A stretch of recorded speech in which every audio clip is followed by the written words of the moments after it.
ये कार्यक्रम सत्य घटनाओं से प्रेरित है। जिनके साथ ये घटनाएं घटी उसकी वास्तविकता उन्हीं तक सीमित है। भूत प्रेतों और असामान्य विषयों के होने पर चैनल कोई दावा नहीं करता और न ही प्रोत्साहन करता है।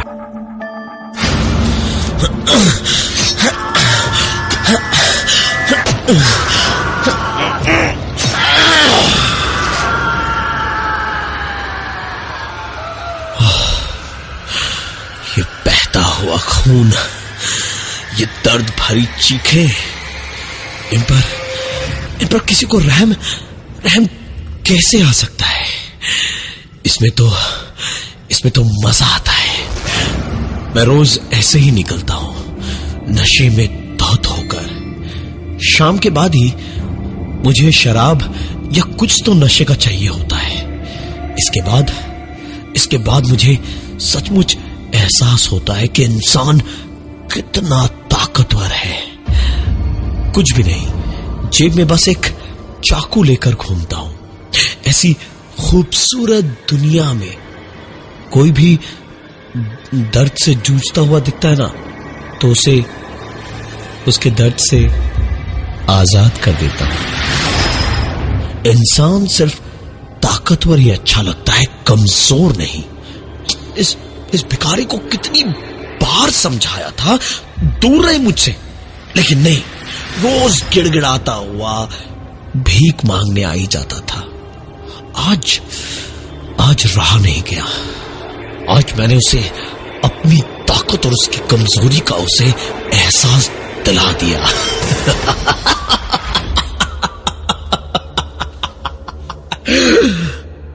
मार दिया उसे। इतनी बार चाकू मारा कि बहता खून भी जम चुका था। पता नहीं क्यों, लेकिन मुझे अच्छा लगता था। ओह, आपको अपना नाम तो बताना ही भूल गया। मेरा नाम भानु प्रताप है। मेरे गुस्से से सब डरते हैं। रजवाड़ा हूं मैं। किसी जमाने में बड़ी रियासतें थी हमारी, और आज कीड़े मकोड़ों की तरह थोड़ी रहूंगा। गुरूर है हमारे खानदान का, नाम है, खौफ है। पूरा इलाका थर्राता है मेरे नाम से। मुझे सामने देखकर अच्छों का हाल खराब हो जाता है। उस भिखारी को मारकर मैंने वहीं फेंक दिया और आराम से टहलता हुआ अपने फ्लैट की ओर जा रहा था जब एक औरत रोती हुई दिखाई दी। मैं उसके पास गया और मैंने उससे पूछा, क्या हुआ, रो क्यों रही हो? वो कुछ नहीं बोली, बस रोती रही। मैंने फिर से पूछा, अरे ओ, सुनाई नहीं देता क्या? बहरी है? अरे हुआ क्या, किसी ने कुछ कहा क्या?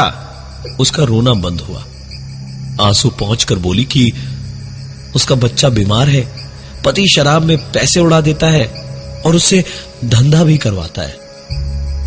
मुझसे ना सच कहूं, उस औरत का दर्द देखा नहीं गया मुझसे, और उसके बाद मैंने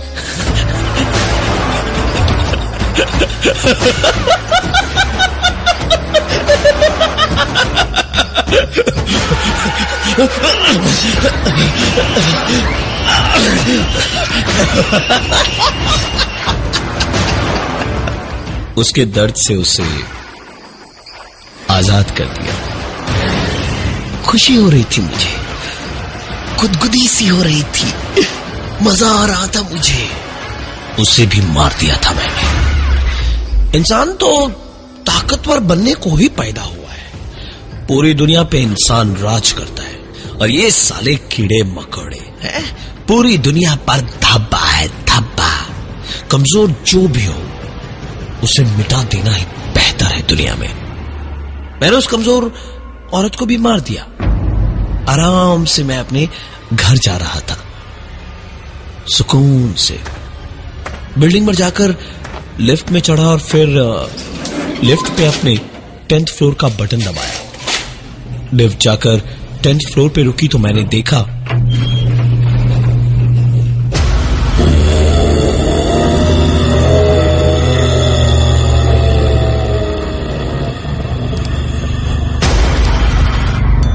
मेरी बिल्डिंग की सीढ़ियों पर मेरे फ्लैट के सामने वो दोनों, वो भिखारी और वो औरत बैठे हुए थे। मेरी तो जैसे सांस ही नहीं आ रही थी। मैंने लिफ्ट का दरवाजा तक खोला। वो दोनों वहां से उठे और कदम धीमे धीमे बढ़ाकर मेरे करीब आए और उसके बाद एक जोर की चीख निकली दोनों के मुंह से, इतनी तेज कि मैंने अपने कानों को हाथों से ढक लिया और आंखें डर से बंद कर ली। और जैसी चीखें बंद होने पर मैंने आंखें खोलकर देखा तो कहीं पर भी कोई नहीं था। मैंने जब आंखें खोलकर देखा तो ना ही वो दोनों आसपास थे और ना ही मैं किसी बिल्डिंग में या किसी फ्लैट के सामने था। मैं अपनी कोठरी में था, यानी कि जेल में। फांसी होनी है मुझे कुछ ही दिनों में। खून का इल्जाम है मुझ पर। मैंने सच बताऊं तो आज तक किसी का बुरा नहीं किया है। मैंने उस पागल को भी नहीं मारा था।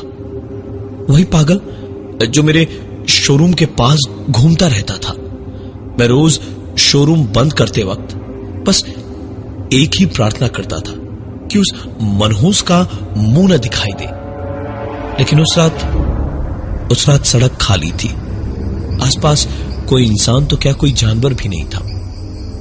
मैं करता भी तो क्या, कमजोर हूं। बह गया जज्बातों में, रहा नहीं गया मुझसे।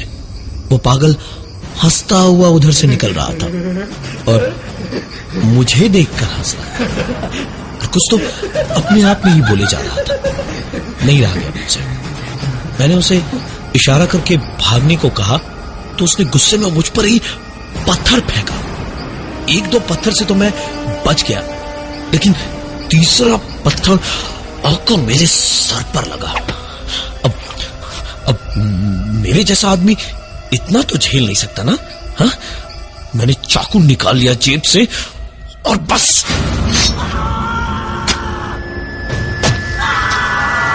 मार डाला साले को। रोज का नाटक खत्म कर दिया मैंने और इसके बाद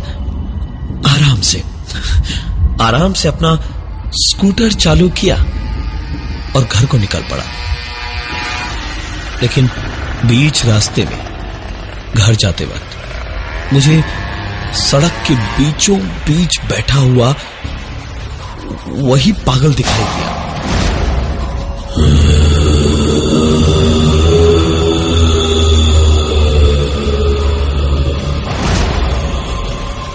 मैंने स्कूटर रोकी और उतरा। दो ही सवाल थे मेरे दिमाग में बस। ये बचा कैसे और मुझसे पहले यहां कैसे पहुंचा। उसे ध्यान से देखा तो पाया कि मैंने उसे इतनी बार चाकू मारा था, लेकिन उस पे तो खरोच भी नहीं थी। मैं चुपचाप वापस धीमे धीमे अपने स्कूटर तक गया। स्कूटर स्टार्ट की और वहां से जाने ही वाला था जब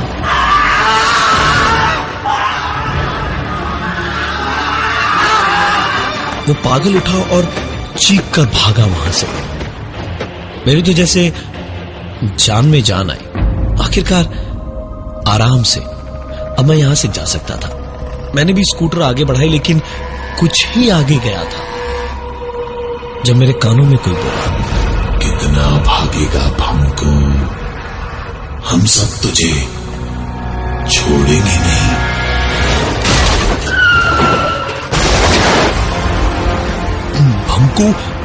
भंकू मेरे घर का नाम था। मेरे घर वाले मुझे इस नाम से पुकारते थे, पर इस पागल ने यह नाम क्यों लिया? कौन सब मुझे नहीं छोड़ने वाले थे? इतने सवाल तो दिल में थे, लेकिन आंखों के सामने अंधेरा छा रहा था, बेहोशी छा रही थी मुझ पर। सामने मेरा स्कूटर टूटा फूटा पड़ा था।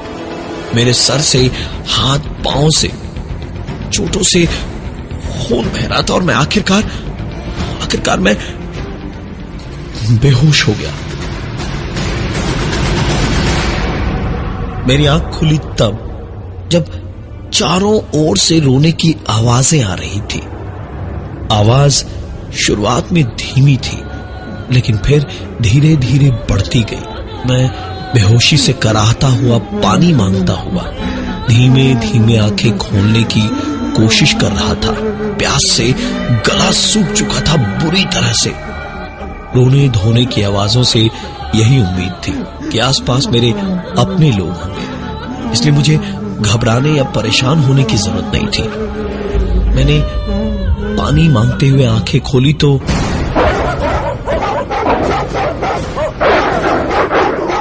कोई जानने वाला आस पास नहीं था। चारों ओर से कुत्तों ने घेर रखा था मुझे। भूखे भेड़ियों की तरह टूट पड़े थे वो मुझ पर। मैं किसी तरह बच के वहां से भागा, लेकिन वो कुत्ते मेरे पीछे पीछे ही आते रहे। कुछ दूर तक आकर फिर वो वापस चले गए। मैं कराहता, रोता, गिरता पड़ता किसी तरह वापस अपनी शोरूम पे पहुंचा। शटर खोलकर सोचा अंदर ही लेट जाऊंगा। मैंने शोरूम के अंदर जाकर शटर वापस बंद कर दी और पहले अपने जख्म धोने को बाथरूम में गया। फर्स्ट एड की दवाइयां कुछ थी मेरे पास। फर्स्ट एड के बाद बड़ी नींद आ रही थी मुझे। काम के सिलसिले में कई बार यहां रुकना पड़ता था मुझे, तो गद्दा, चादर सब कुछ था मेरे पास। मैं आराम से लेट गया और कुछ ही देर में मुझे नींद आई और नींद में एक आवाज सुनकर महसूस हुआ जैसे मैं अकेला नहीं हूं शोरूम में। यह आवाज तो मैं बहुत अच्छी तरह पहचानता था। ये तो पर ये नहीं हो सकता था। ये कैसे हो सकता था? मैंने आंखें खोलकर अपनी आंखों से अपने सामने देखा। ये सच था। गुड्डू और मैं अपनी बंदूकों से चोर पुलिस खेल रहे थे। गुड्डू भागता हुआ दौड़ के ऊपर गया और छत के कोने में छुप गया, लेकिन उसे नहीं पता था कि मैं उसके ठीक पीछे ही छुपा हुआ हूं। गुड्डू हमेशा ऐसी जगह छुपता था जहां से उसे ढूंढना आसान होता। सब कहते हैं कि दुनिया बहुत खराब है, दुनिया में बहुत बुरे लोग हैं। अगर गुड्डू बड़ा होकर भी ऐसा ही बेवकूफ रहा तो बहुत दिक्कत हो जाएगी। मेरे पास में यही मौका था। गुड्डू को कोई नुकसान नहीं पहुंचाएगा। गुड्डू मेरा दोस्त है। मैं उसको कोई नुकसान नहीं होने दूंगा। मेरे जिंदा रहते ऐसा कुछ नहीं होगा गुड्डू को जिससे उसे परेशानी हो। लेकिन अभी तो हम यहां साथ रहते हैं, बाद में स्कूल बदलेंगे। भैया की तरह गुड्डू भी कहीं बाहर चला गया तो कैसे संभालूंगा मैं उसे? एक ही रास्ता है। हाँ, ये सबसे सही है। गुड्डू को ना छत से धक्का दे देता हूं। मर जाएगा तो कोई दिक्कत नहीं होगी मेरे दोस्त को। और यही सब सोचकर मैंने गुड्डू को छत से धक्का दे दिया था।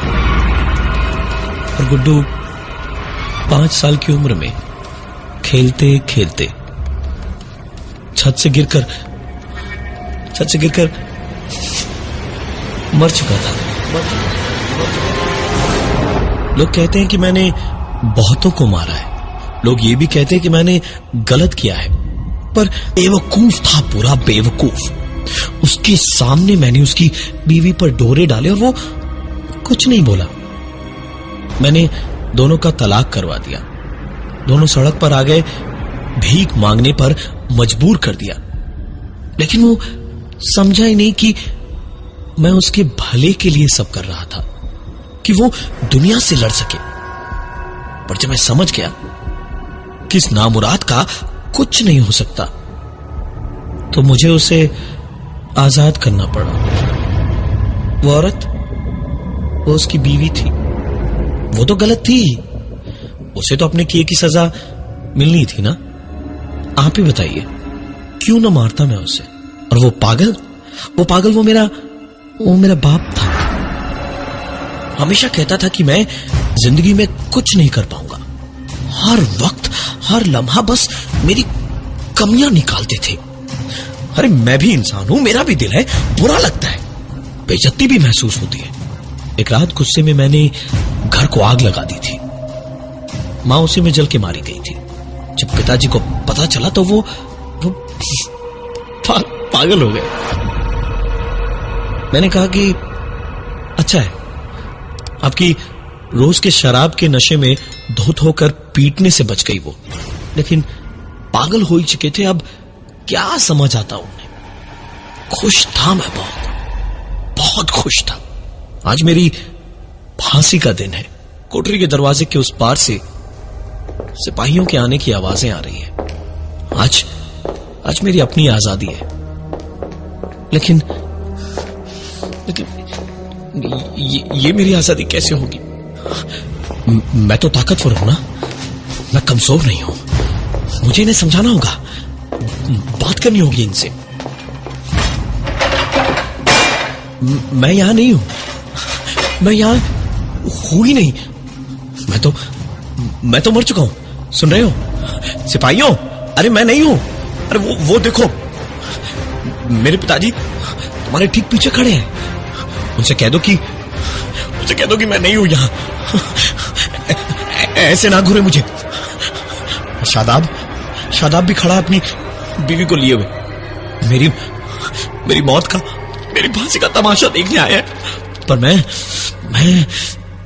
इनके सामने नहीं मरना चाहता। मुझे शर्म आती है ना, इनके सामने मुझे मत मारना। हाँ, मेरी हरकतें देखकर मुझे हॉस्पिटल लाए हैं। कह रहे हैं फांसी तब तक नहीं हो सकती जब तक मैं दिमागी तौर से ठीक ना हो जाऊं। पागल खाने में रखेंगे मुझे तब तक, जब तक मैं ठीक नहीं हो जाता। आप कहीं कमजोर तो नहीं इस दुनिया के लिए?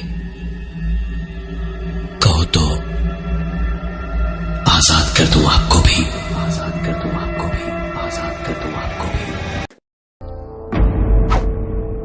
और ये थी आज की एक कहानी ऐसी भी।